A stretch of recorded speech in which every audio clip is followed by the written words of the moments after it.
Well, I guess I should have realized something was wrong. We were simply too happily married. Everything was going too well.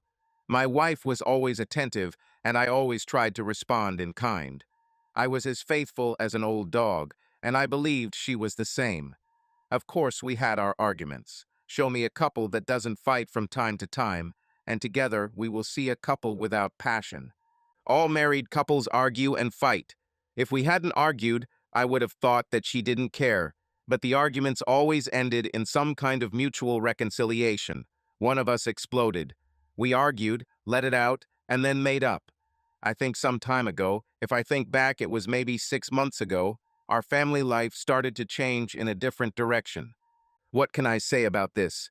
Well, it all started with a phone call I received in 2013. I remember him well. It was Friday, September 6th, a little after 2 p.m., the first week after Labor Day. Labor Day went well. We invited the family, her brother with his wife and children, and my two sisters with their families. We had a traditional barbecue. The ladies drank wine, we men drank beer, and the children all swam in the pool. The rest of the week was the usual back-to-work nonsense. MRS Barbara went back to her job, and I went back to mine. Barbara was 37, about 5'6" tall, and weighed about 130 pounds. With brown hair and blue eyes, she was the typical too attractive woman who spent too much time and money on clothes and other frivolities. She said her job required it, but regular teeth whitening, massages, skin scrubs, or whatever they call it, plus trips to the salon twice a month always seemed unnecessary to me. Barbara earned a bachelor's degree in business from a local college and got a job and worked her way up to assistant director of public relations for a mid-sized consulting firm outside Washington. I was 38, just under 6 feet tall, and weighed about 190 pounds. I have brown hair and brown eyes. Barbara and I met in college, fell in love, etc. I am the deputy head of the accounting department in a large corporation that specializes in lobbying the interests of various charitable organizations. We lived in a nice house in a medium-sized town about 30 miles northeast of Washington. Along the way, we had two children. Derek, the eldest, was a senior in high school, and Elaine, the youngest, was in junior high. They both went to the same school, but Elaine wanted her own car since she had recently gotten her license. I was going to make sure she got it. Now for the real nonsense. I've done my week. Barbara did her part. As I said, I received a phone call around 2 p.m. on Friday. It was one of Barbara's assistants. I didn't know, but one of her colleagues was retiring, and they were throwing him a small party at one of the bars near their office. The assistant told me about the event and added that I needed to be there. I almost never went to events hosted by Barbara's people, and apparently over the years she stopped inviting me. But that was not the case. Hank Chenoweth was retiring. He was a longtime friend, and until he fell and broke his hip a few years ago, we regularly fished together on the Potomac. Don't be confused. He's older. The hip was a sign of more serious problems, and he's pretty much stopped doing any physical activity since then. We were real friends. I visited him at home. I would go to his retirement party. The assistant said that the meeting was in a place called Moore. They have reserved a private section, and that everyone, employees and their spouses, is invited. She also added that gifts are welcome. I knew I had to go. I asked her if my wife asked her to call me. The assistant replied that no, but that she and her colleagues saw fit to tell me. Curious, I asked why. She said I just had to be there. Her comment really piqued my curiosity. I'm not a suspicious person. I loved my wife with all my heart and would have done anything for her, but her not telling me about the appointment for Mr. Chenoweth was pointless. Forgot? I didn't think she would forget something like that, and why did the low-level assistant feel the need of her own volition to call and tell me? Something didn't add up. I needed to go. School ended at 2:30 p.m., and by the time I cleared out my desk and got ready, I was able to text my kids. I wrote to both of them, but thought only Elaine would respond, saying she wanted to suck up to her old man about the car and all that. I left the office and headed to Moore. With Friday traffic, it was about a 40-minute drive. On the way, I received a message from Elaine. I answered and asked if she had heard anything from Mom. Elaine answered and noted that Mom had left a note that she would be working late, sorting out something that needed to be done before the weekend, and that we would be on our own for dinner. She said she would be home around 8. I texted Elaine and told her to take what she wanted, but to stay home in case she needed me. She replied that she did not want to stay at home. I answered with one word car. She replied that she would stay by the phone. I thought, that's my girl. Now Barbara's reminder about dinner, combined with work, plus the retirement party, really piqued my curiosity. I needed to get to Pestilence. I pulled into the parking lot. I suspected that this place usually gets busy late on a Friday night. I was not mistaken. I had to park at a distance. This gave me a chance to look around the parking lot. I looked around but didn't see my wife's car, so I assumed she did work late. I opened my phone and called her at work. I received a standard voicemail saying the office was closed. It will open on Monday, but you can leave a message. As I walked to the front door, I thought things were getting more interesting. I walked in, found an employee, and asked where the retirement party was. He led me into the room. I walked in and saw almost everyone from her office. The place was pretty packed.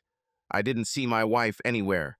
I thought she might have been there if she had gone with someone, but I didn't see her, not a trace.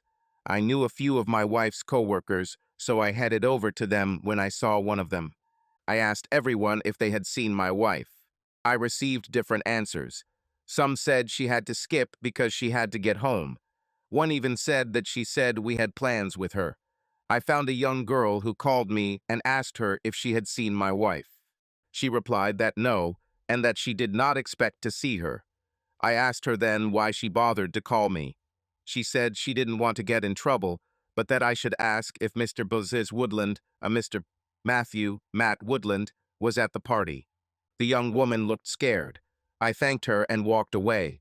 I didn't want to show it, but her words froze my guts and a stone began to form in my stomach. A few years ago, I had a similar feeling when my son was on a school trip and the bus went into a ditch.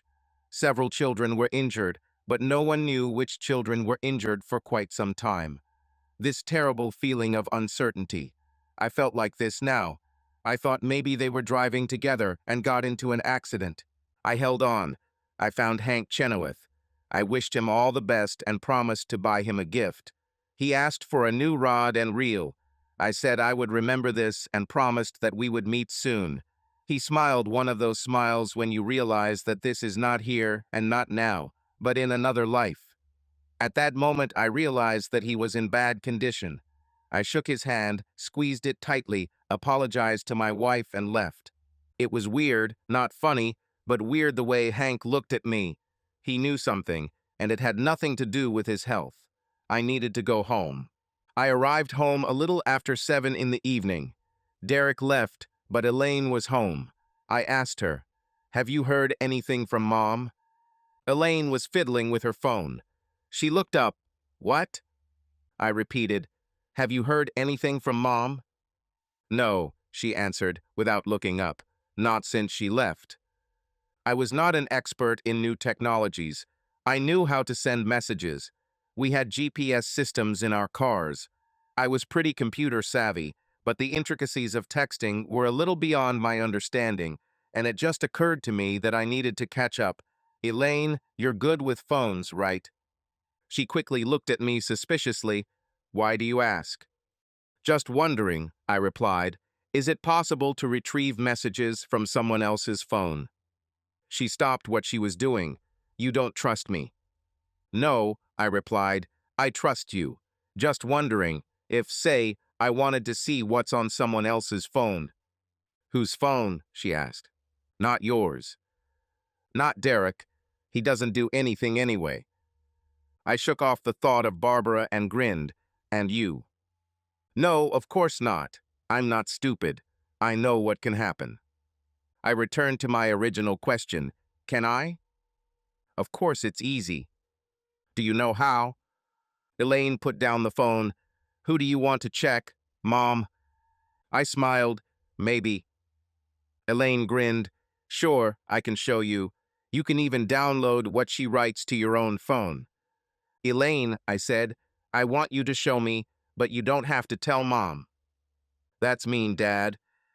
I laughed. Yes, that's true, really. You won't tell anyone? You know me, Dad. I'm your girl, but I'm going to need my mom's phone for a few minutes if you don't have any information about her phone. I sat down and turned on the TV. I'll get her phone for you. You can set it up tonight and show it to me tomorrow while we close up the pool. Dad, I chuckled. We'll finish the pool early, then we can look at the cars. She smiled. I like it. She stood up and walked towards her room, but quickly turned around. I love you, Dad. I smiled back. I know, honey. She headed up the stairs. I went into the kitchen, made myself a ham sandwich, and grabbed a soda. I threw some chips on a paper plate and went into the living room to watch TV and wait for Barbara. I sat and watched nothing. There was nothing to see there.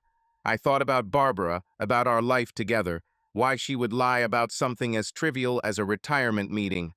I was wondering who Matt Woodland was. I was wondering why my wife made up a story about work. Was there something wrong? I didn't know and honestly didn't think I needed to find out. Whatever it was, I was sure there was a perfectly reasonable explanation. I kept thinking about the grinding sound I heard last night when Barbara turned her wheels. She must have hit something. I'll need to look under the right tire. Barbara returned home a little after 9 in the evening. I saw her car drive into the entrance, heard her get out and enter. Given the location of our house, you could walk in and go straight upstairs or turn right and go into the living room. Barbara walked in and immediately headed towards the stairs. She saw me, sighed, and said, I'm tired and I feel dirty. I want to get away. I'll be back in a minute. I smiled. Rough day?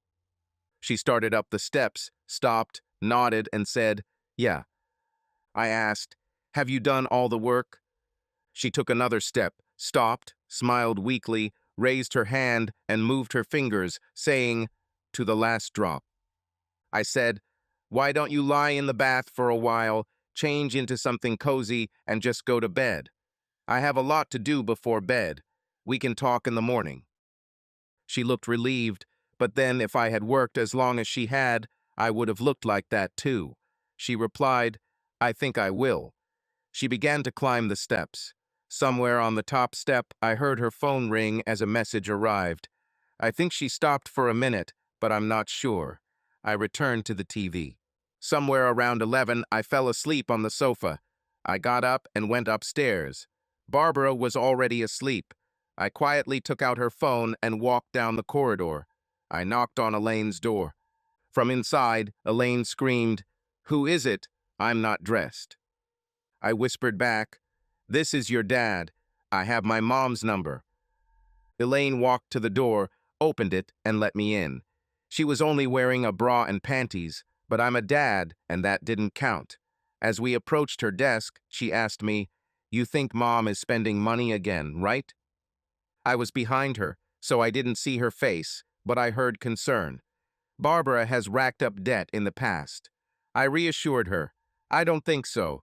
I just want to be able to keep track of everything. I knew it didn't sound very convincing, but Barbara had several shopping cards and, well, some of her friends.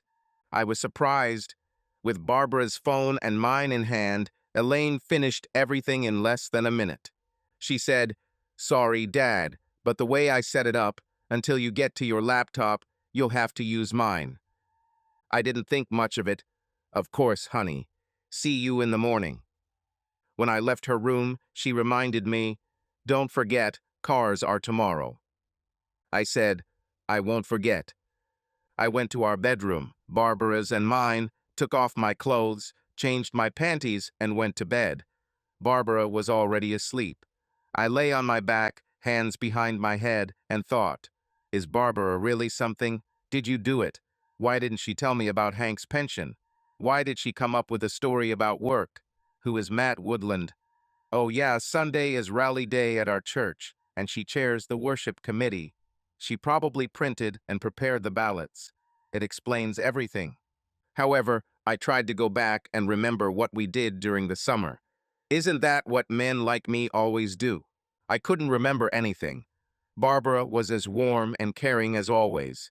Our nightly pleasures were just as pleasant and comforting. She was not more or less critical. I didn't feel forgotten. Of course, she stayed late at work a couple of times. She was leaving for a seminar in August. It was a little unusual. For my birthday in July, we had a small party. She spent the night at her mother's one night. Mom is a widow, so it's normal. She took a couple of days off from work to do things around the house. I honestly didn't see much done, but it didn't mean anything. There were a few times I called her at work, and she was unavailable, but she always had a perfectly reasonable explanation when I asked. No, there was nothing, not a single reason to doubt her. She was my girl, and I loved her. 18 years of marriage and 2 before that without the slightest doubt. However, who is this Matt Woodland, and why did the young assistant mention him? I decided not to bother Barbara. She was a good mom, a great wife, a saint to her mother, and worked hard, and my questions would sound like suspicions and discontent. I didn't want her to think I didn't trust her, because I did. I loved my wife. I believed in her. She would never do anything. I turned on my side to go to sleep, but sleep never came. Saturday morning came, Elaine and I closed the pool, and then went looking at used cars. I already had a couple of options in mind. We stopped at a Cadillac dealership. They had a pretty decent Kia on their used car lot. Sorry, there are previously owned cars on their lot. Elaine and I checked on her. It drove well, had a cool 5-speed transmission, and just over 30,000 miles on the odometer. I spoke to the seller, an older gentleman, a very nice man. I told him that my daughter and I were going to go out and get something to eat, talk things over, and be back in an hour or so. A very nice older gentleman told me that this particular car probably wouldn't be here when we returned. I asked him why, and he said his boss had already reserved it for his daughter. They'll probably take her while we're gone. I listened, thanked him, and told him that his boss should take it for his daughter since we probably wouldn't be coming back. A nice gentleman told me he could keep it if I paid a small deposit. I thanked him but declined. A few minutes later, Elaine and I were driving to the Toyota dealership when she asked me, "Why didn't you buy the Kia, Dad? It's going to be sold now. His boss is going to buy it for his daughter. It must be a great deal." I gave her a fatherly smile. "Honey, it was just an old fox trying to speed us up. That car will be there next week." He was lying. "That nice old man?" she said. "Yes," I said, "that nice old man." Elaine leaned back. "Dad, it's impossible to trust anyone anymore." That's when I gave her one of my best fatherly smiles. "Don't worry. You'll always have Mommy and me. We'll never let you down. Besides, I have a Toyota in mind." We bought a Toyota. It had a little higher mileage and a scratch on the dash. The seller gave us a discount for the scratch, and we took it. I called my insurance agent, gave him the information, and he took out insurance on the car. I followed Elaine home while she drove her new car. When we returned, we showed it to Barbara and Derek. Derek was a little annoyed because her car was newer than his Jeep. He also knew that she had received a more reliable car. He complained a little, but not too much. I knew why. His Jeep had a spacious rear compartment. Of course, I never mentioned this. Barbara saw the car and was delighted. We've already discussed this. I mentioned 2 cars and Barbara, based on my comments, had already said she preferred the Toyota. Barbara is quite smart. A little later, Elaine took my phone. She said she wanted to do something fun with him. She winked at me. I knew she was going to make it so Barbara's text messages could be seen. I thought I'd never bother with it, but it gave Elaine something to do. Barbara prepared a light dinner, some seafood salad and some curly fries. We all ate in silence. Derek had plans. Elaine spent most of her time texting. At the end of dinner, Barbara received a message and walked away for a minute. After dinner, I went out to make sure the pool was ready. A little later, Barbara and I were watching TV. She told me what she had been doing all day. Nothing special, some laundry and ironing a few things for Elaine. Elaine wanted to come out and show off her car. I warned her to be careful and be back before dark. She said she'll be back, and she really came back. Around 10:30, Barbara and I headed to bed. Tomorrow was Sunday. We are Methodists, and the first Sunday after Labor Day is Rally Day. We didn't expect the children to come with us, but we definitely did. Barbara has already prepared the casserole. I forgot about the ballots. Well, we went to bed and hugged each other. Barbara said she was tired. I was disappointed, but said I understood. We both kissed and turned to sleep. She received another message. She apologized and said it was probably a girl from work. She said that the girl was having problems with the program and might need help. I kissed Barbara as she stood up. She said she would call the girl on her home phone downstairs and walk her through the problem. I did not think about that. An hour later, I was still awake and Barbara still hadn't returned. Was I worried? No, not really. What was there to worry about? How many times have people from my office called me on a Saturday night with a problem? I couldn't remember a single incident. How many times has Barbara gotten a call with the same problem, knowing that no one in her office did anything but get drunk on a Friday night? Barbara returned a little later. I asked her if the problem had been resolved. She said she thought so, but she might have to check on the girl tomorrow after church. I asked her if she planned to call. Barbara said she would probably come herself. I said, okay. Well, it's Sunday. Church as church. Derek left. Elaine needed money to wash her car.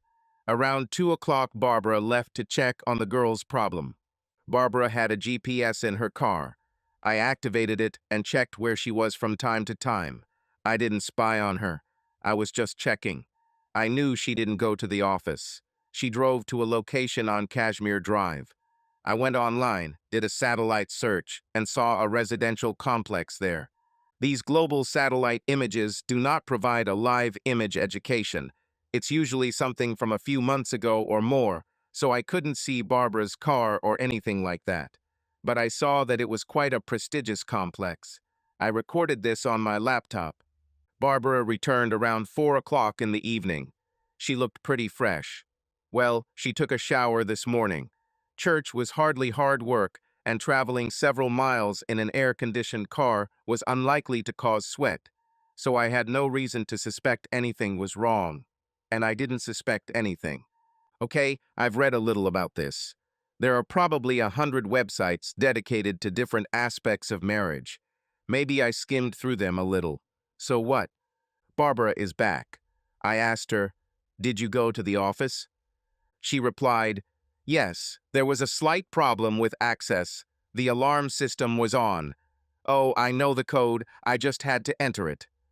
I said, "Really? Have you solved the girl's problem?" Barbara said, half laughing, "You know those young girls. They panic about everything. I got it all sorted out." I smiled on the outside, but not on the inside, and said, "Well, I'm glad you did it." Barbara said, "Me too. Would you like to eat out tonight?" I thought no. I didn't want to be near Barbara at that moment.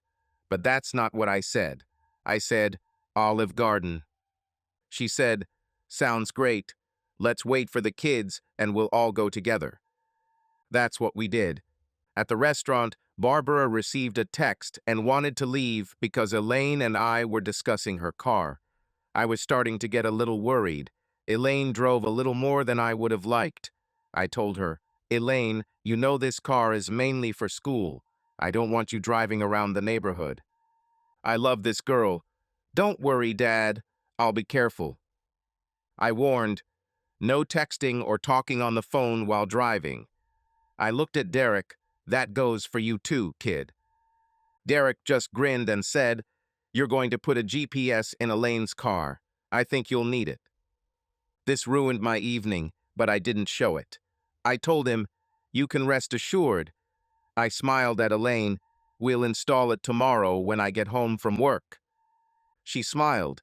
"I'm all yours, Dad." "Barbara is back," I asked.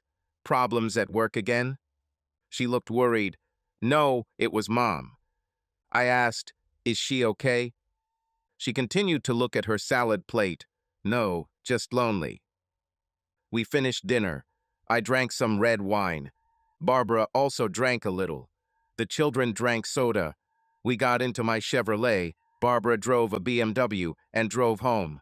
Later that evening, when the kids were in their rooms, I tried to hug my wife. She refused, saying she had a headache and was worried about her mother. I thought, well, not once all weekend. Barbara turned off the light. The last thing she said before curling up on her pillow was that she would probably take the day off tomorrow. She didn't feel very well. I moved closer. I thought we would hug a little, but Barbara turned away further and apologized. I gave up.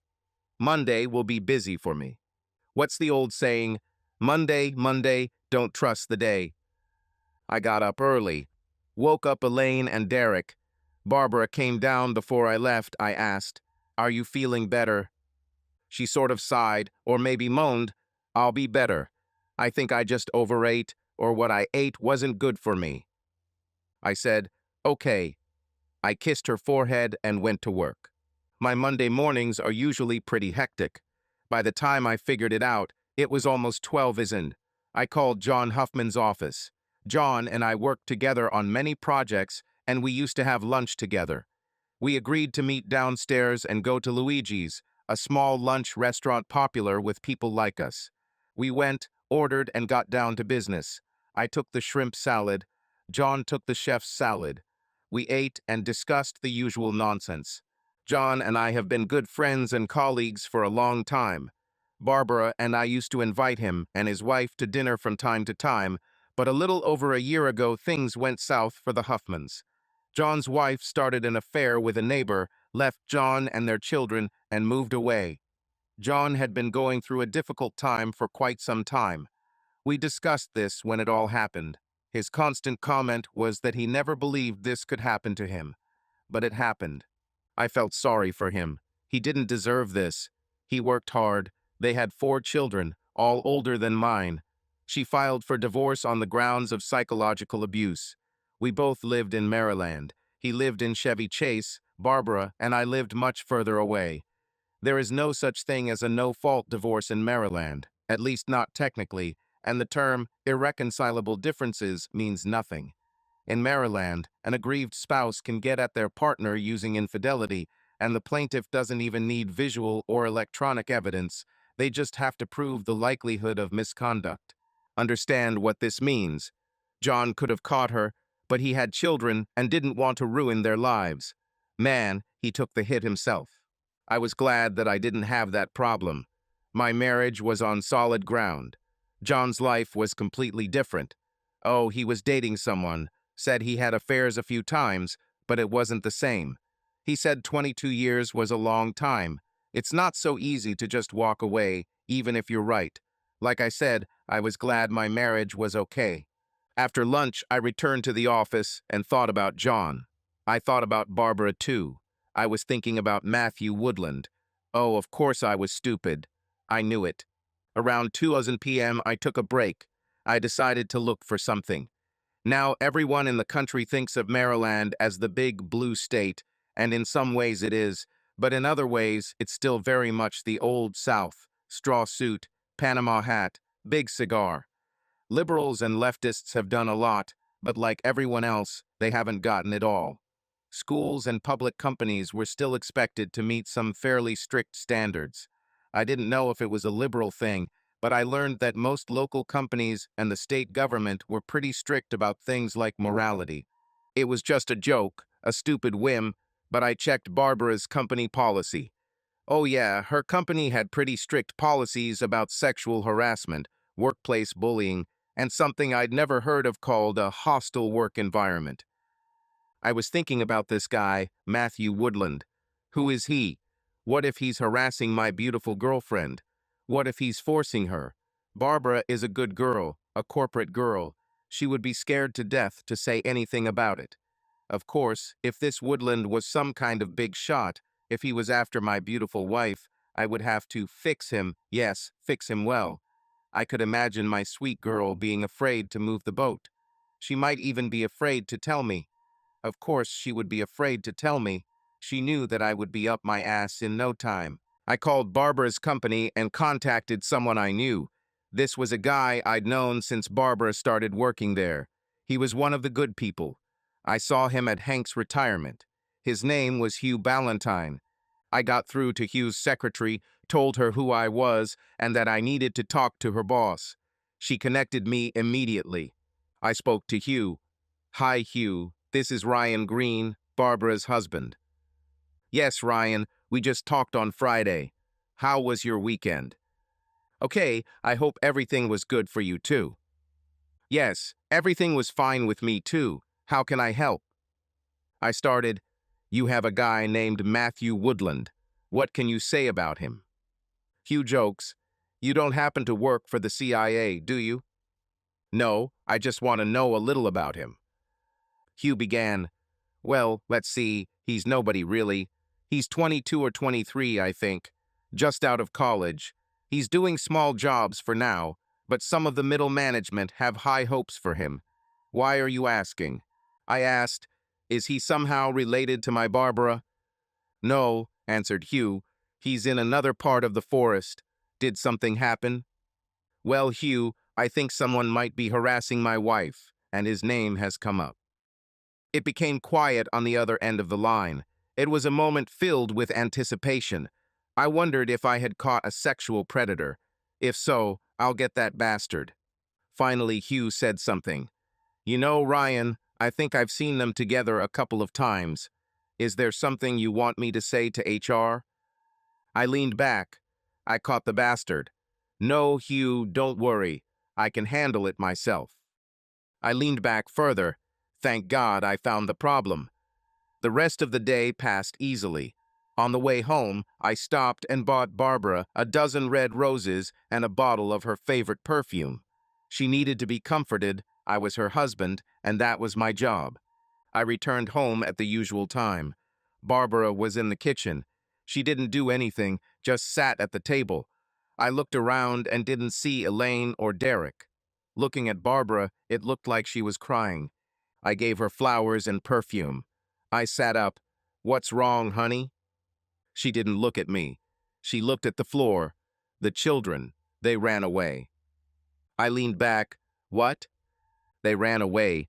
They left a note saying they won't come back until you come home. Elaine wants you to call her immediately." Damn it, I thought. What's gotten into them? I pulled out my cell phone and quickly pressed Elaine's number. He only called once before she answered. I was angry. "Elaine, what's going on? You and your brother go home immediately." I heard Elaine cry, "Oh, Dad." I was scared. "Are you hurt? Is Derek okay? You didn't have an accident?" I shuddered. I knew she was too young to have her own car. She must have handed the phone to Derek. He sounded high, almost shrill, as if he had lost something, his confidence. "Dad?" "Derek, what's going on?" "Dad, we're so sorry. It was a mistake. We didn't know." "Damn it, what? Didn't know what?" Elaine again, "Dad." I thought, damn, if she's calling me daddy, she must be really serious. "What's wrong, honey?" "Dad, just go to your laptop. Open your mom's messages." I was dumbfounded, and then I remembered. She connected my laptop to Barbara's phone, but also hers. I said, "Wait a minute." I looked at Barbara. She cried quietly and did not look at me. "Do you know anything about this?" She groaned. "No, I just know they're both really angry about something and blaming me." I picked up the phone again and said to Elaine, "Where are you now?" "Dad." I said, "Where are you?" "We're at my friend Cheryl's." "Dad, you should look at Mom's messages." My stomach twisted into a knot. Not only was that Woodland bastard harassing my wife, but his behavior was beginning to affect my children. I said, "Come home. I think I know what the problem is. Come home. I'll fix it." Elaine continued to cry. She said, "No, you don't know Dad." "Come home, Elaine, and bring Derek with you. You can wait in the car if you don't want to go inside." Elaine sobbed, "Okay, Dad," and then, "Dad, I love you." "I love you too, honey. Now come home. We'll fix everything. I closed the phone. I looked at my wife. Is someone harassing you at work? Who is Matthew Woodland? I swear I would never have believed it. They say they saw someone turn white as a sheet. I thought Barbara would faint for a moment. It was so quiet that we could have been in a mausoleum. I asked her, is he harassing you? Hard as a board, white as a sheet of paper, silent as death, Barbara answered so quietly that I could barely hear her. She said, no. I was furious, really furious.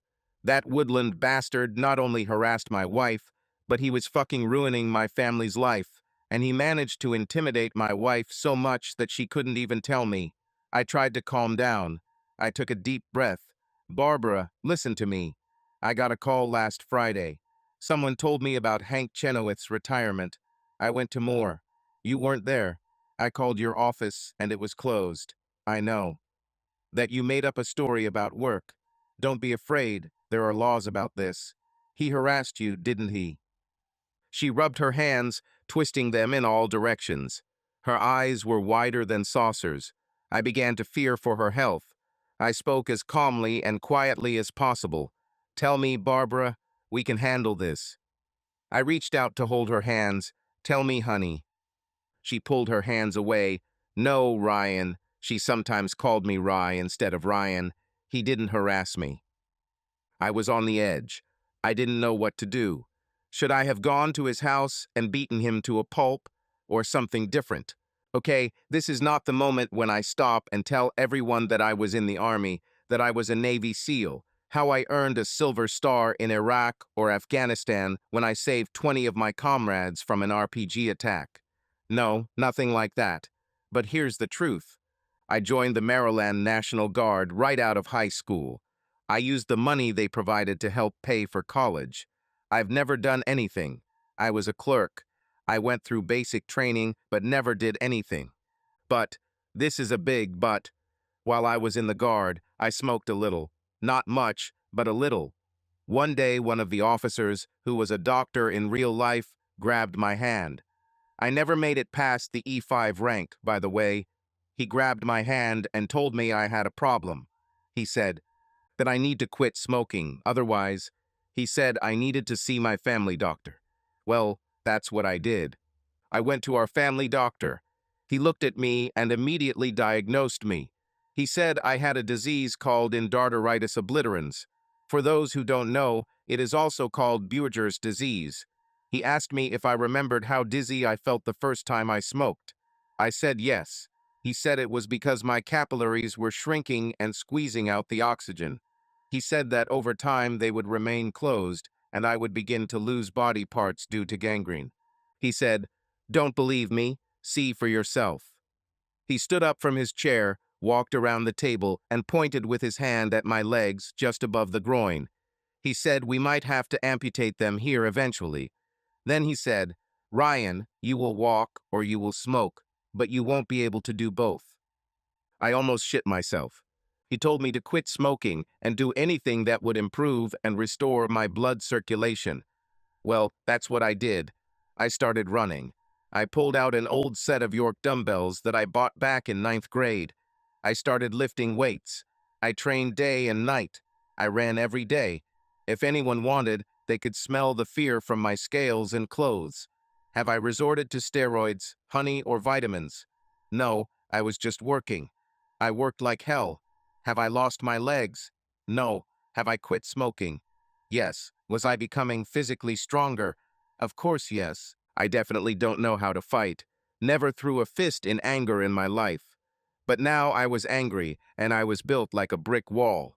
Without ripped abs, of course, but I had arms, biceps, shoulders, and fucking strength. If I said I could kick that motherfucker's ass, I could. Touch my wife, get into my family, damn it. I tried my best to remain calm. It's okay, Barbara. You can tell me. It's Ryan.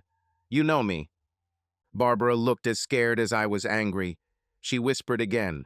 No, Rye. She sometimes called me that instead of Ryan, he didn't harass me. I needed to make her understand. I said, honey, it's okay. On Friday night, Elaine took your phone and used some app to connect her laptop and my laptop to it. We have all the texts you've sent that bastard since then, if necessary. We can take him to court. I know the law. I know your company's anti-harassment policy. Trust me, everything will be fine.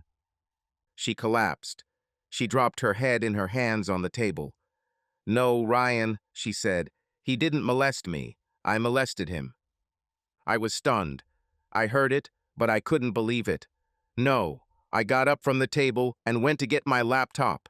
I turned it on, found the folder, opened it, and started reading. Everything was wrong. It couldn't be. There were only about 200 words, all in a day. They were like death. She was right. She was chasing him. He's not hers.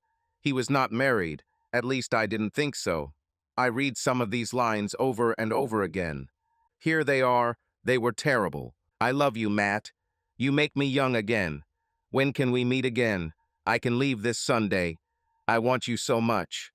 You are my heart. You own my heart. Let's both take Monday off. I need you. I don't care. I'll do whatever you want. I'll leave my husband. I can't live without you. Here it is. Here it is in black and white. My wife, my family, my life, everything I worked for, everything I ever wanted, everything I ever valued was sitting there on the computer screen. Dead. I felt dead. I wanted to die. I knew my life was over. Then I heard a car pull up in front of the house. They were children. I closed the screen and folded the laptop. Carrying it, I quickly went out to the car. I arrived just as Derek and Elaine were leaving. I pushed Derek back into the car. Go back to Cheryl. Stay there until I call. Elaine looked at me. Oh, her face, her tear-stained face. She said, "You read them, didn't you?" I told her, "Just go back to Cheryl and wait for my call." She said, "Okay, Dad." They both returned to the car, but did not drive away. I yelled at them to leave, but Derek only moved 30 feet away. I thought, to hell with it. I turned and looked at the house. All I thought was, you're a bitch. You're a fucking cheater. You'll get exactly what you want. I returned to the house. Barbara was at the front door. Ryan, I walked past her. I think I pushed her too hard because she hit the door frame. I did not care. I quickly but calmly walked upstairs to our bedroom. Our bedroom had a retractable staircase leading up to the attic. Our suitcases were in the attic. I got up and threw off all the suitcases, hers and mine. I went back down. She stood at the bedroom door. Ryan. I didn't look. If I looked at her, I knew I would kill her. I went to her side of the closet and started pulling out her dresses, all those expensive dresses that she really wanted. I started throwing them first into one suitcase, then into another. She entered the room. Ryan, I didn't look up. I continued to load her things. I said, "You're leaving." She came up and grabbed my hand. I've lost control. I didn't hurt her, but I lifted her onto the bed. You could start helping me pack my things. She stood up and just looked at me. I didn't wait. I filled all the suitcases, travel bags, and 2 cosmetic kits. When they were full, I went down and grabbed a box of trash bags. I was surprised. It didn't take long. I collected everything that belonged to her, down to the toothbrush, into some kind of container. I started taking it all out to her car. She followed me. "Ryan, please." I said, "You can help, you know." She said, "Please don't do this." She tried to stand in my way at the front door. I just pushed her away again. She slipped and fell again. I did not care. I felt like I could hit her. Soon I packed all her things into her BMW. I was surprised that everything fit. She continued to follow me, crying. She kept crying and begging, "Ryan, please don't do this. Ryan, oh, please. I'm sorry. I was a fool. Ryan, oh, Ryan, darling." I thought, "Ryan, honey, this is good." Finally, I collected all my things. I threw her my purse. It hit her right in the chest. I told her, "Get out of here and never, and I mean never come back." She was hysterical. The neighbors all came outside to watch. She screamed, "Ryan, don't do this.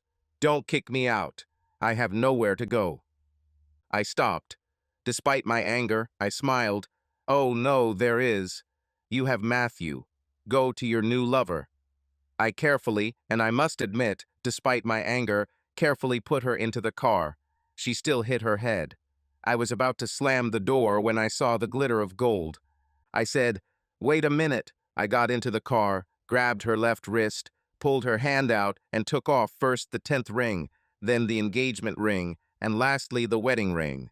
I took all three. By then it was almost dark. I leaned back and threw them as far into the night as I could. I looked at her. "Now get out of here." She cried. I could tell she was panicking as she slowly drove away. One of our neighbors, a close friend, asked, "Ryan, what are you doing?" I looked at him and said, "I'm getting ready to kill the next bastard who says a word to me." He raised his hands and stepped back. I turned and walked back into the house. I went to the kitchen, fell on a chair, put my head in my hands and cried.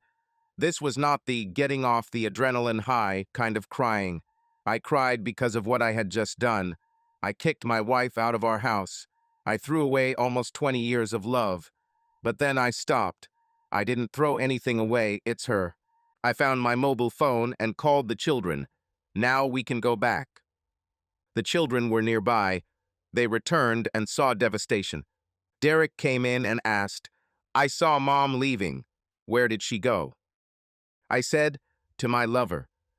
Derek didn't say anything, just went upstairs. Elaine looked at me and cried, "Oh, Dad, haven't you talked to her?" The way she said it reminded me of the little girl Zuzu from that old movie, It's a Wonderful Life. Yes, I thought, but there are no angels here to save this mess. The next morning, I got the kids up. We talked a little. I made it clear to them that that woman would never enter that house again. Even if I have to burn this place down, she will never return. My kids were scared enough. I told them that if their mother called, they could talk to her. If they want to live with her, they can. I told them they were old enough to make this decision. I also told them that no matter what, I love them. I just can't be around their mother anymore, ever. They went to school, everyone in their own car. I called into work and took sick leave for the rest of the week. I knew what I had to do, and I took it much further. Of course, I closed the accounts. I blocked my credit cards. I went to the bank and changed all the accounts. I canceled Barbara's car and health insurance. I turned off her mobile phone. I made an appointment with a lawyer. I called a locksmith and asked him to change the locks. I've done all this and more. I wanted revenge. There is now no such thing as alienation of affection in Maryland. If I wanted to get money from that person, I wouldn't get anything. And I still wouldn't get it. What difference does it make to me? I was still in trouble. I called Barbara's company and set up a meeting with HR. They needed to know. They had a contract. I wouldn't call it a moral contract, but it meant the same thing. My dearest hope was that by the end of the week Matthew Woodland and Barbara Green would be looking for work. My attempts to ruin their careers didn't work out exactly as I planned, but I came close. I went to their HR department. I took the texts with me. That's all I needed. The head of the HR department was a man. He politely informed me that they would take care of Mr. Duras Woodland, but my wife had been working too long. He said she definitely couldn't stay in the public relations department. They should find something else for her. The rest took much longer. I saw a lawyer, and he explained a little about Maryland laws to me. If I tried to file for divorce, it would be painful and incredibly expensive, but there was an alternative in Maryland. In Maryland, there was what was called a separation agreement. The lawyer explained it this way. There was what he called limited divorce. Technically, we would still be married, but we would be living separately. There could be no sexual relations while we were apart. If after a year there is no resolution, the limited divorce will become what he called an absolute divorce. During this year, Barbara and I not only could not have a relationship with each other, but if we had a relationship with anyone else, it would be considered adultery. Yeah, if she touches her new boyfriend, she will commit adultery. Damn it, she already did it, but I'll catch her. I'll catch her in the act. I hated her. I hated her so much. Of course, there were questions about child support, possibly alimony, custody, health insurance, some property issues, but the most important thing was there would be a date. 1 year from the initial date and the present divorce will take effect. I asked the lawyer if one spouse could apply for this without the other's consent. He said yes, but the judge may require some kind of counseling. I thought about counseling, screw counseling, but the lawyer told me that if the judge orders it, I will have to do it. This made me angry, but I decided that it would be a price to pay in the end. I gave him consent and left his office. I was in a daze. I was destroyed. Deep down, I still found it hard to believe what she had done. But it was there. It was all there. I was amazed at how she changed. I was also amazed at how much I had changed. In less than a week, I went from a loving husband willing to die for his wife to a man obsessed with hatred, a man consumed with revenge. Did I care? No, I was Shylock. I will have my pound of flesh, even if it means cutting out her worthless, traitorous heart. Hank Williams, Your Stealthy Heart. Before this, I had only thought of this song as something fun to dance to. Now, well. A couple of weeks later, I heard from another friend at her company, an insider. They transferred Woodland to another location in another state. My friend thought they would let him work there until the fire died down, and then they would find a reason to fire him if he didn't quit. He said they had the same plan for Barbara. She was transferred from public relations to a department about which she knew almost nothing. This meant a reduction in wages. He believed that she would be fired within a year. Yes, I got my revenge. Nothing else worked. Derek was angry at both of us. He packed his things and moved in with a friend. He promised to keep me informed about school. I promised to make sure the tuition was paid when he finished. Elaine returned, but it was not a happy time. I could check her grades by looking online. When I saw that they were dumping, her reaction was lukewarm. I have a classic. Come on. I didn't know what to do. Barbara did indeed move in with Woodland. Damn, she had no other place. She stayed there for about a week before they told me she had found something for herself. I found out where it was. What a rat hole. Well, she saw it coming. I had a house and intended to stay. A lot of capital went into this. We lived there for over 10 years and refinanced twice. We have never been affected by a housing collapse. Then we were proud of our wisdom. It didn't matter much now. If we couldn't reach an agreement, we probably would have sold it. I looked around. There were so many memories. Memories, that was another problem. I was surrounded by them. Everywhere I looked, I saw reminders of our past life, another life, and now a dead one. There were photographs, but they were more than just pictures. Of course, the family portrait taken when Derek started high school, our wedding photo, Elaine in a tutu, they all mattered. I think the figurines under the plastic dome in the Chinese cabinet irritated me. No, they were still stupid things. The scratch on the kitchen counter after Barb cut herself, the scratches on the wood floor when we pulled in the piano that Barb just had to have, and the scratches when we pulled it back out after she quit classes. There was a photograph of the two of us on our 15th wedding anniversary, her and I at the helm as we boarded a cruise ship. Oh my God, photo from a barbecue from a year ago. Me holding a beer, hugging Barb, her secret, knowing smile. We just quickly slipped right under our neighbor's nose. Yes, oh yes, these were the things that hurt. I mean, it really hurts. How could she? My lawyer filed the forms for a separation agreement in Hagerstown in Washington County, but damn, I forgot it was Maryland. Maryland was a state where speed meant slow, slow meant tortoiseshell, and tortoiseshell meant inert. After seemingly pointless delays, my lawyer finally filed suit almost 3 weeks later, in October. The courts took time to come up with a schedule. We only set a date for November 19th, the Tuesday before Thanksgiving. Nothing mattered until we made a date. I thought, they don't tell people about this kind of nonsense in the newspapers. So, just before Thanksgiving, we found ourselves in the Hagerstown courthouse, a shithole of the 18th century, and the appointed judge had run off to God knows where. We had a replacement and didn't find out about it until we got there. My lawyer told me not to worry, it was just a formality. I sat at the table with my lawyer. Barbara sat at her desk with hers. We were scheduled for the morning, but everything was slow and tiring. We had to wait until late in the evening. Now sitting before us was a judge who looked older than Methuselah.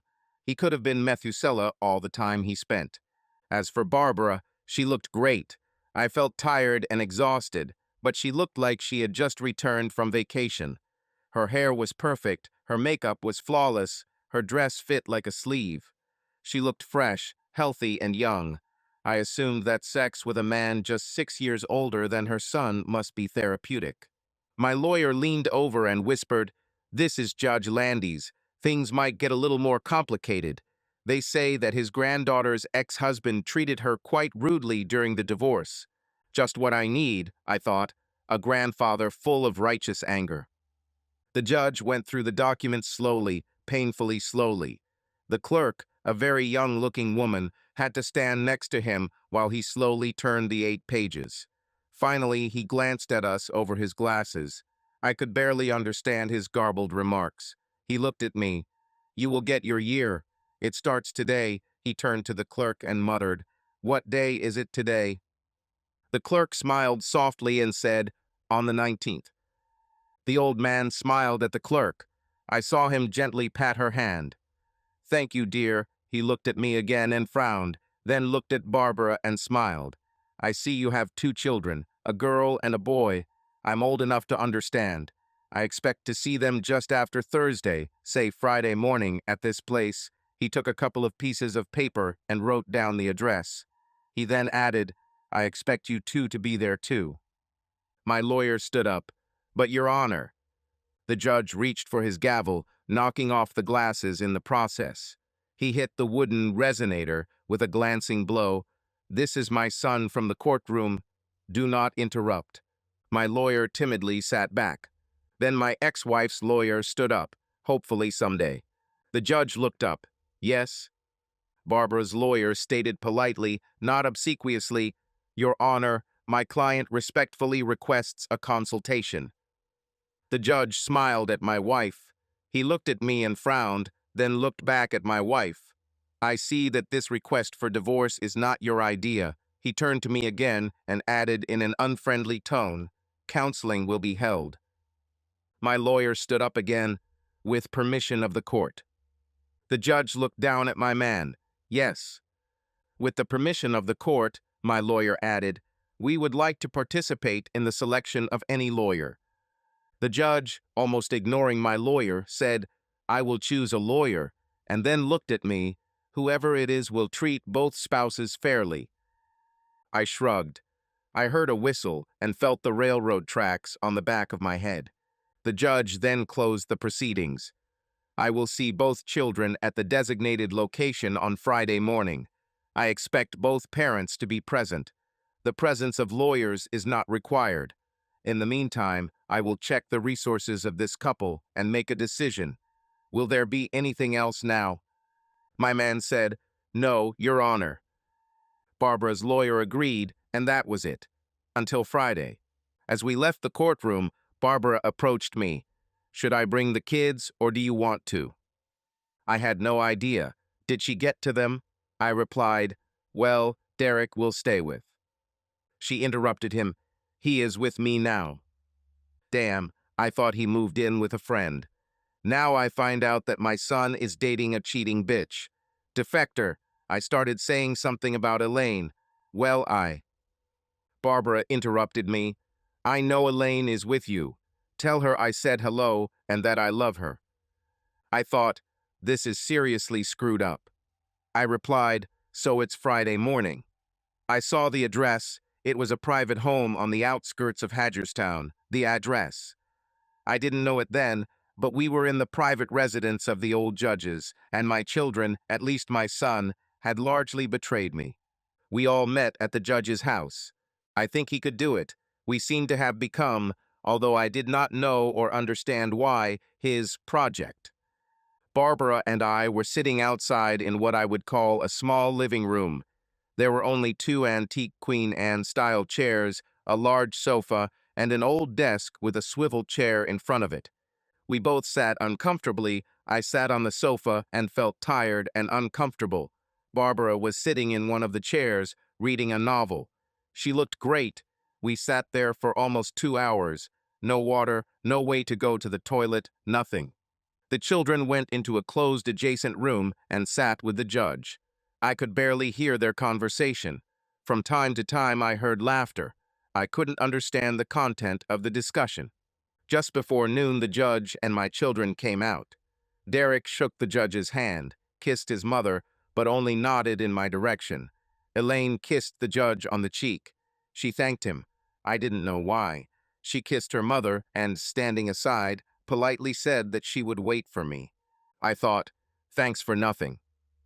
The judge smiled at Barbara and said, I'd like to see you tomorrow, say 9:00 a.m. if you can. Barbara smiled sweetly and said she could. She really knew how to charm. He looked at me. I would like to talk to you now.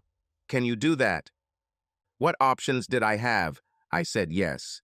He took me back to the room where he was with my children. We both sat down in another one of those old chairs. He offered me a glass of water. I took it. Then he began. Mr. Cressy Green, I have read your lawyer's papers and spoken with your children. Your wife's behavior is, of course, almost inexcusable. To have an affair with another man, in this case a much younger man, is a cruel betrayal of your trust. It says here that you married for quite a long time, 18 years to be exact. You met in college and you wrote about how much you loved her. I know that must hurt terribly. I started talking. For the first time I thought he sympathized with me. Your Honor, I would like. He raised his hand. Save your honor for the courtroom. Here I'm just Alan. I wanted to continue. I started to speak again, but he stopped me again. No, now it's my turn. You'll have your chance in a minute. Okay?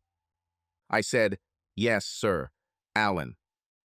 He smiled. He really smiled. Perhaps a glass of brandy. I said, no, I'm fine. Okay, he said. Let's see what happened. First, your wife broke her vows.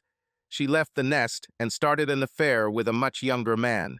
I sent it to my secretary on Tuesday of this week. I received some photos. I would say that he is very attractive, handsome, as my secretary said. Yes, a real ladies' man. My stomach churned. The judge continued, you certainly loved her, or loved her deeply. Her betrayal, any betrayal like this, is the worst thing that can happen to a happily married man, and you were very happily married. I answered hoarsely, yes, I was. But then what happened? You discovered what she had done and you reacted, or should I say you overreacted? I started to say something, but he stopped me again. I have it all written down here, Mr. Green Ryan. You literally physically threw her out of your house. Your children were there. You remember, don't you? You pushed her away. They saw it. They said that you knocked her down. Mr. Green, that's not how grown men with children act towards the one they loved. Mr. Green Ryan, you were pretty merciless that night, weren't you? I answered as best I could. Judge, I mean Alan, you don't understand. I trusted her. I thought that he, this man, this handsome guy, was after her. I found out that she was after him. She was mine. Wife, I read her messages. She wanted to leave me and go to him. Your Honor, Alan, it's just unfair. He interrupted. Ryan, I know. I have your comments. You were quite, how shall I say, graphic in your descriptions. Your feelings, you said yourself, your emotions were out of control. Your son said he thought that you threatened a neighbor, an old friend, Ryan. Do you understand that you could have been arrested? I wilted. Okay, I went a little overboard, but wouldn't you? He leaned back. I don't know, Ryan. I honestly don't know. But I do know one thing. Your wife has a right to something here. Did you give her your word for once? Did she say anything? Just once. I felt depressed, destroyed. No, I thought. Ryan, 18 years, 2 children. 20 years of devotion, and not a single word. I was backed into a corner. No, I guess. Yeah, I guess. He smiled. So you'll let her tell her story. I don't think it'll do much good, but who knows? At least you'll get some closure. I started thinking my father. I'm talking to my father. I replied, I don't think it can hurt. I added, it won't change anything. The old judge folded his hands. Okay, let's look at the financial side. Oh no, I thought, this is where I'm going to get torn to pieces. Yes, I said. He looked at some papers in his lap. Before her transfer, your wife made the same amount as you. And yes, we know why she lost her management position. The reason doesn't matter, but now she makes a lot less. I saw her new place. It's very different from the house you bought with her. I think you're still living there. Yes, sir, I am, I replied. My thoughts raced away. I was going to lose my home. They learn about this at work. I will be humiliated. The judge began to lecture me. Not to punish you, but if your wife stays there, she will need your help. It is your responsibility to arrange something for her. I see you've removed it from your health insurance. Her insurance is more expensive and the coverage is less. There are other costs as well. You removed it from your car insurance. Companies will find out. They will try to put her on a high-risk policy. You removed it from your credit cards. You could ruin her credit rating. Credit companies can give her a real holiday. Do you see what you've done? Ryan, she's still technically your wife. She is the mother of your children. You have rushed into things that will harm you, her, and your children. He continued, Son, I know you're hurting. People at your job will talk. You'll be called a cuckold. The evening's rage when you kicked her out will also be known. You might be called a violent person. If she lets her lawyer loose, I know him, he will be merciless. He did not let her go. Think about her too. You loved her once, you loved her for 20 years. She was demoted. She is a beautiful woman. You know how women feel about it. She will be humiliated every day she comes to work. She will be called an accessible whore. What about your children? Her shame and adultery will hurt them, but so will your revenge. All the values you tried to instill in her will be called into question. They're suffering, Ryan, and you're both to blame. Now about the money, I'm afraid you'll have to help with this, perhaps before the end of the year. I asked, how much? He handed me a paper with some numbers. I stared at the paper in bewilderment. I can't do this. I'll have to sell the house. Judge, this is the only house Elaine knows. I don't think Derek remembers. No, sir, I can't do this. He took the paper back. There is another way. Desperate, I asked, which one? You have a spare room in your house. Elaine says it's a small office. I started shaking my head. He continued to say, Elaine has offered to give her room to your estranged wife. You both can still be legally separated as long as you agree to avoid any intimate contact. I kept shaking my head from side to side. He continued, I could have you evicted until Elaine turns 18. Ryan, a mother, always gets first priority when it comes to children. I don't want to do that to you. Barbara doesn't have to stay with you all year, just long enough to get your finances in order. It could take a few months, maybe just a few weeks. I felt the blow coming. I don't. Mr. Green, these are your children, your future. You can't tell me that you couldn't at least be polite to your wife for a few weeks. We'll be in counseling. Who knows? I'm not suggesting reconciliation, but you and your separated wife, you will be near each other as long as you live. Your children have the right to some of this, don't they? I slammed my hands on my knees. I need to use the restroom. Judge Landis pointed to the next door. I apologized. I went to the toilet and looked in the mirror. How could she look so good and I look so bad? Why am I making all the sacrifices when she is the one who ruined everything? It is not my fault. It's not fair, but I knew I had lost. I walked back to where Judge Landis was waiting. I'm not promising anything, but I think if she stays away. He neither smiled nor frowned. I'll talk to Barbara. Maybe then all three of us can get together again. He stood up and extended his hand. Ryan, these things happen. You'd be surprised, sometimes they work. I'm not suggesting a return to the fact that it is clearly irretrievably lost, but some army is not beyond the realm of possibility. One day, your children may get married. Someday you and Barbara will have to at least pretend to be friends. I wanted to cry, just cry, but I knew that he was right and wrong about friendship, of course. I didn't know where this would lead. I hoped Barbara would refuse to come back, but I wanted to keep the house. Even if I had only kept it for a couple more years, long enough for Elaine to graduate from high school and go to college. I needed this house. This all seemed less likely since Elaine had already fallen off in her studies. Late Thursday evening, a week before Thanksgiving, I received a call from Judge Landy's office. Barbara wanted to return, but she agreed to take the small office room. Elaine could keep her room. We have set a moving date for this Sunday. Sunday has arrived.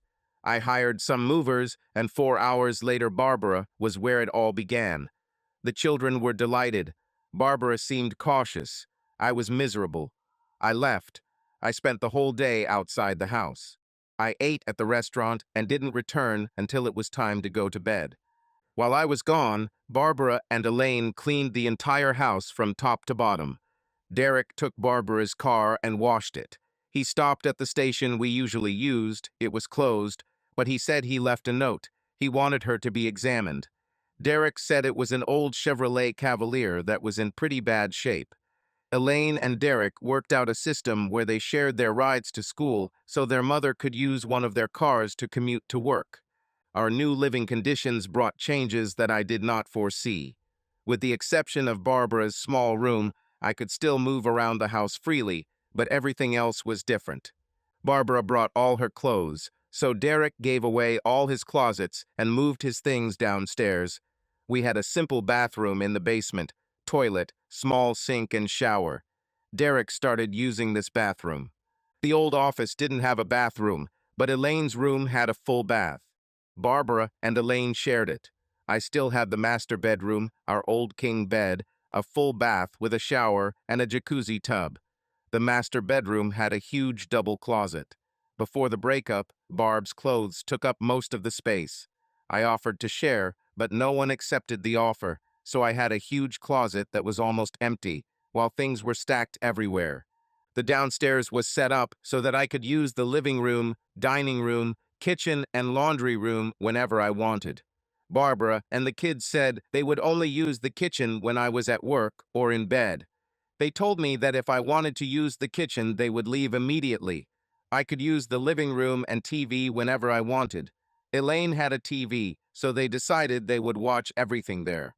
I could go there if I needed to, but they stayed away everywhere. I had the whole house almost to myself. That first week, when I walked into the room, they all just disappeared. Barbara was literally jumping to get out of my way. Sometimes it seemed to me that she was hiding from me. One day, I went to the kitchen to get some soda. I heard her and found her standing in the back of our pantry. I went to the door and asked her, "Why are you hiding here?" She ran out with an apology. "Sorry." Damn it. She acted as if she was afraid of me. Of course I hated her. I hated what she did. She broke my heart and ruined everything, but I would never hit her. I think this was intentional. Barb played the role of a martyr. It just wasn't right. By the end of the first week, I was miserable. I had a home, but I felt like an outcast. Wherever I went, they went. If I was somewhere, they stayed away. I saw a movie where a guy died and came back as a ghost. He saw everyone. He tried to talk to them, but they acted as if he was not there. That's how I felt. If things hadn't changed, I would have left. I didn't want to do this. I had the same right to be in my home as everyone else, but they deliberately isolated me. As time passed, I felt a growing sense of alienation. This was wrong. It wasn't fair. I was the father. I did everything a father should do. I was the main breadwinner. I set disciplinary standards. Barbara was a friend. I taught them how to ride bicycles, how to skate, how to drive a car. In winter, I was the one who cleaned the path. All Barb ever did was make brownies and cocoa. I remembered cocoa and brownies because of what happened. One evening, I walked into the kitchen, and they were sitting at the table with, yes, brownies and cocoa that Barb had just made. Before I went in, I heard them laughing and talking. It sounded like before. I walked in, and they got up and left. Elaine wrapped the brownies and put them in the refrigerator. The three of them silently took their cups of cocoa and went upstairs. They left me without saying a word. I just stood alone in the kitchen. Elaine or Derek could suggest. Now that we were separated, living separately but in the same house, I felt like I had to beg for acceptance from the people who should be seeking my approval. My children avoided and ignored me, and it hurt. That day has finally arrived. Barbara, the judge, and I met twice. 3 more meetings were planned. I listened to Barbara's apology over and over again. I heard her tell me and the judge over and over again how she made a mistake, how her actions were regrettable, and how if she had the chance to do it over, she wouldn't do it. I'm tired of hearing her regrets. I was sorry too. She played on the feelings of the judge and mine by constantly crying. I was constantly asked to be patient. It was tiring. The sessions were supposed to be confidential, but someone was talking, and it wasn't me. My children took sides. Okay, I told them they could do whatever they wanted, but I knew Barbara was telling them her side of our meetings. I didn't mean to get into this. To make matters worse, I have 2 sisters. I know they took Barbara's side. They knew the details of my anger that night when I kicked Barbara out, but their understanding of what she had done to me and our family was distorted. I was surrounded. I knew what the judge wanted. He wanted reconciliation. I thought it was possible. Very distant, far, far away, once upon a time, perhaps in another life. Somehow I let them convince me to put reconciliation back on the table, but I wanted answers. Why did she run the way she did? Did I do something wrong? Have I failed? Was I indifferent to her wants and desires? Was I a bad lover? Was I insensitive? I just didn't know. If I failed, what did she see in this boy that she didn't see in me? Why was she so ready to give up everything we had, everything we had built? Sometimes I felt like Barbara was being trained by a judge. I mean, it was all too contrived. I was close to the edge. I didn't see any purpose in the counseling sessions. At home, I felt like I was being pushed out. At work, everyone looked at me with pity. In my free time, I started looking for an apartment. I mean, what's the point? And then one morning it happened. This was our third of 5 planned counseling sessions. The dam just broke, and I got my answers. I was so upset. I stated everything as if for the 100th time. I said, "No more crap. Barb, tell me. Speak up. Why him? What was that?" I was completely amazed. She finally decided to open up. I saw the judge trying to stop her. He said, "Barbara, take your time. Ryan's not ready." Barb said, "I can't keep this in anymore. He needs to hear." I saw the judge just shake his head. Barb opened up. "Ryan," she said, "Matt was different. He was young. He was excited. He was unpredictable. One time, instead of just going to bed, he threw me on it. He picked me up and threw me on the bed. It was so terribly exciting." As soon as she started, it was like a tsunami. We did it in the shower at his apartment. "Do you remember I told you I was going to a seminar in August?" I lied. It was a fake seminar. We ran away and rented a cottage. I mean, every time we were together, it was like an adventure. She actually stuck the knife in. She was good at it. He made me feel young and sexy. He constantly told me how beautiful I was. He loved my hair. He hugged me and kissed me and touched me all the time. He told me I was irresistible. He wasn't better. I mean, not physically, not in that sense, but he was so brave, so carefree. He held my hand wherever we went. He made me feel alive. One day he just took the cream and rubbed it all over my body. I couldn't help myself. "He saw where your appendix was cut out. Do you remember that?" I remember. "I think your hero was about 6 years old then." She didn't listen. She continued, "Oh, I love you, Ryan, but you've become so uninteresting, so boring." I thought, boring? Well, I guess so. After 20 years, things get pretty predictable. She was killing me. You're so normal, so reliable. You took care of me, you took care of things, but it was always the same. I always knew when you wanted a romantic evening because you always, I mean always, came with flowers or perfume or chocolates. Sometimes I felt that the gifts were an advance payment for sex. Every Valentine's Day was the same. Oh, Ryan, I loved that about you, but Matt was so wild and free and unrestrained. You were stable. You protected me. I felt safe. You managed the budget. You were watching the cars. You took care of the house. Everything was so orderly. Oh, I loved all that about you, but Matt was so unrestricted. He didn't undress me. He tore my clothes. Then she struck the final blow. She opened my heart, and I watched as 20 years of love spilled onto the floor. Ryan, she said, you were easy. You were easy to please, easy to deceive. You believed everything I said. I could tell you anything, and you would believe me. Oh God, Ryan, right up until the end, right up until the moment you actually saw and read my messages, you believed that Matt was stalking me. It didn't even occur to you that I could cheat on you. I couldn't do anything bad for you. You were so easy to deceive. I lied to you. You didn't even suspect that I could do whatever I wanted. Then, as if I was already dead, she had to finish it again. And when you found out, when you realized that I was the one who was after Matt, you changed right before my eyes. I honestly thought you could handle it. I was sure you could handle it. I thought if I was caught, you would sit down at a computer or a calculator or a piece of paper or something. You would find a solution. You were so methodical. I knew you. I knew what you would do, or so I thought. But you failed. You didn't do what I expected. Ryan, whom I knew for 20 years, went crazy. I never expected this. I never saw this. You became wild. You scared me. You became different.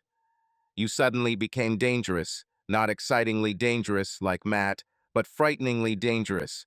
I couldn't trust you anymore. I felt her knock me down, beat me to a pulp, and to finish me off, she dragged my face along the concrete path. I was crushed. I had no answer. I managed to squeeze out, "You couldn't trust me? Was I methodical? Would I have handled your betrayal like some kind of equation? All I was to you was a mathematical formula, a machine, some kind of computer." I realized that she never knew me. At this point, the judge intervened. He said, "I'm sorry I let you get that far, Barbara." "Ryan, I'm sorry she said all those things." Barbara then looked at the judge. "I'm sorry too. I just wanted Ryan to know how reliable he was, how much I counted on him. How, despite everything with Matt, I could always count on Ryan." That's when the judge finally took my side. He knew what I knew. The damage she had done was irreparable. "Barbara," he said, "for 20 years Ryan was there. He was your rock. He was there for love. Flowers, candy, perfume, these are not bribes for sex. There were gifts. These were his gifts of love." I listened, Barbara. "We have been doing this for quite a long time. I have never heard you say anything to your husband. That you love him. Not once during our entire conversation. Not once in front of me." Barbara replied, "But I love him. I love everything about him." Judge Landis disappeared, and a man named Alan appeared. He finally buried what was left. "Do you really love? Have you ever, really?" It was the end for me. I stood up and said, "This is it for me. Judge, this is the end. I know we have 2 more sessions, and I will come, but after this, I'm sorry." Barbara started crying. Again. I continued. I felt dead, but a little alive too. "Barb, you know what I always wanted to be." She looked. All I saw was confusion. I told her, "I wanted to be a cowboy. When I was a kid, Pancho and Lefty was my favorite song. Then Toby Keith came out with Should Have Been a Cowboy. I was in high school. I even bought a guitar, got pretty good. I think it's still in the attic somewhere. Do you even remember that I played the guitar?" I needed to say it, not so much to Barbara, but to myself. "Barbara, I had a friend who left Maryland and moved to Australia. I never saw him again or heard from him. I wanted to leave too. I felt like only 18. I enlisted in the National Guard. My father said, enlist, do the right thing. I had to go to college. So I went to college. I got a degree in accounting. We got married. We had 2 kids. We bought a house. I did everything everyone said I should do. Barbara cried so hard. I don't think she heard me, but then I had to go on. Look at me. I became the normal guy that everyone wanted me to be. I did everything that was expected of me. I played the game. Rules. I've always been a good guy. What did you do? You went and slept with a guy. She stopped. She was sobbing, but I wasn't sure she heard me. I told her my hidden thoughts. I'm sorry, Barb. I'm sorry I wasn't enough for you. But honestly, when I look back, I wasn't enough for myself either. I actually stopped talking to Barbara. It was for me. I'm about to be 40. I spent the first 20 years growing up. The last 20, I did everything everyone told me I should do. That probably included flowers and candy and regular sex. This is the end. I'm not 40 yet. I missed a lot. I'm sorry that you realized that I was not enough. She was out of breath. Through tears, she began, Ryan, I didn't let her. This no longer concerned her. No, Barbara. When this is over and our year has passed, I will start again. I will leave the company. My children don't need me. You don't need me anyway. You need to be wild and free. Sorry, I don't know where I'll go or what I'll do, but it definitely won't be that anymore. I turned and looked at Judge Landis. Judge, I want to go through the last 2 sessions. I'll hold out until next November, then I'll leave. I concluded, Barb, I love you. I will always love you. What's not to love? You're perfect. But I don't want to be perfect anymore. I don't know what I want. I know I want something else. Who knows what the future will bring? I'm keeping everything, and I mean everything, my options open. I'm telling you, after next November, if I never see you or Derek or Elaine again, it will be okay because I know I did everything possible. The next stop for this train is for me. I owe it to you. I will love you forever for this. She cried like a child. I stood up. Judge, I'm leaving, and I left. I couldn't make it until November. I finished the last sessions. Around Easter, I went to see the judge. We sorted something out. I closed my retirement account and quit my job. The judge allowed me to cash out one of our smaller deposits, and I left. I never told Barbara or the kids. I just packed my suitcase, called a taxi, and disappeared. My wedding ring. I was supposed to open the pool at the end of May. It was one of my jobs. The morning I left, I went out into the yard, lifted the pool cover, and threw the ring into the water. Maybe they'll find him, maybe they won't. Heck, I thought that now that I wasn't there to open the pool, they probably wouldn't even bother doing it. When I threw Barbara's ring, I was aiming for the neighbor's yard. Now I remembered how he mows the grass high. I thought that by June her rings would be buried deep in the ground. How symbolic this is. Where was I going to go?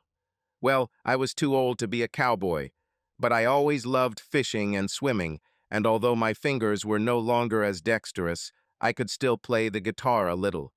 Where could a person like me go? I went to Key West, Florida, the last place anyone would look for someone like me. I started growing my hair. I grew a big mustache. No beards, though. I remembered my dad's words about Woody Hayes and quick blowjobs. I got a job at a bar. At first, they forced me to work for free, but I was reliable and they started paying me. I played guitar at night, although not very well, but most people were too drunk or high to notice. I had 3 pairs of pants, a pair of brown jeans, a pair of blue jeans, and a pair of beige jeans. Okay, I also had shorts. I wore flip-flops and sneakers. I vowed to never wear a button-down shirt, sport coat, or tie again. I stuck to ripped t-shirts and enjoyed it. Oh, from time to time, I thought about the children and Barbara. I'll miss them too, but I'd take a few shots, and those thoughts would go away. I learned that there were other women. For an old man, I've become quite popular. I made new friends. I made friends. Some of my most beautiful friends were not girls. I didn't do that with them. But they accepted me, and I felt good. I tried diving. I went fishing. I helped out on some of the piers.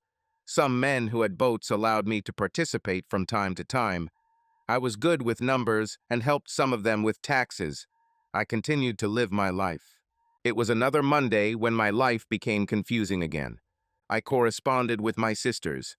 I never used Skype and never told them where I was, or so I thought. I thought I was incognito. From time to time, they gave me some news. I never asked. They told it themselves. I learned that, according to my lawyer and friends, Barbara's company found cause and fired her after about a year. The children were in and out of school. Well, that was their problem. That's when something stupid happened. I think someone figured something out. One afternoon, I was wiping down the bar, and a woman approached me. Brown hair, blue eyes, snow-white teeth. She said, "Will you buy the girl a drink?" It was Barbara. Somehow she found me. She said she hired a private investigator. I didn't believe it, but I didn't argue. Well, I prepaid for a small cottage on the cheap. Barbara started following me around. She found out where I live. Barbara continued to come to the bar. Some of the drunks. Well, she was beautiful. And then me. After a while, other men stopped pestering her. She kept appearing in places where I went at night. I was playing chess in one of the taverns late in the evening. She was always there, touching and kissing me. She looked and acted like the girl I met many years ago, only now she was even more beautiful and attentive. I knew what she was doing, and I let her. I don't know why, but I was secretly delighted. I played calmly. We weren't married, and I planned to stay that way. She moved. We started playing house again. Here's a funny thing that happened. One evening, we were out of the house. I got a little drunk. When we got home, I wanted to pick her up and throw her on the bed, just like she said that boy did. She burst into tears and started screaming, "No, no, I want you, not this." So I put her in her place, and we made our old-fashioned kind of love. What can I say? I've always loved her. I learned that she also wanted different things. She stopped wearing makeup. She wanted to do something she had dreamed about. She took up pottery. I'll say this, the girl didn't have an iota of talent, not one iota. Still, she kept trying. She found a nice woman who owned a gift shop. Barbara persuaded her to put her trinkets on consignment. Of course, no one bought this crap. Well, you know me. Some people never change. Barbara walked back and forth to the old lady. Did anyone buy anything? So what did I do? I earned tips. Nobody knew how much. I started convincing tourists to buy her useless crap. She was listing the pot for $19.95. I talked the tourist into buying it by giving him the cost of the pot plus another $1.20 as an after purchase. Barbara returned home all delighted. "Look, paradise, someone bought one of my things." I'd say something like, "Great, Barbara. I knew it would happen." Now I buy these things regularly. I took them, put them in a bag, and threw them away. I don't think she'll ever find out. I think this shows that some people never change. Hard to believe. I still cared about her, and God, I was so damn happy. The end. Probably. Subscribe to our channel so that your love doesn't cheat on you, and go ahead and listen to the next story, because this story is nothing compared to the next one. If you're under 18, don't even think. Click to the next one. Click to the next one. Click to the next one. Click to the next one.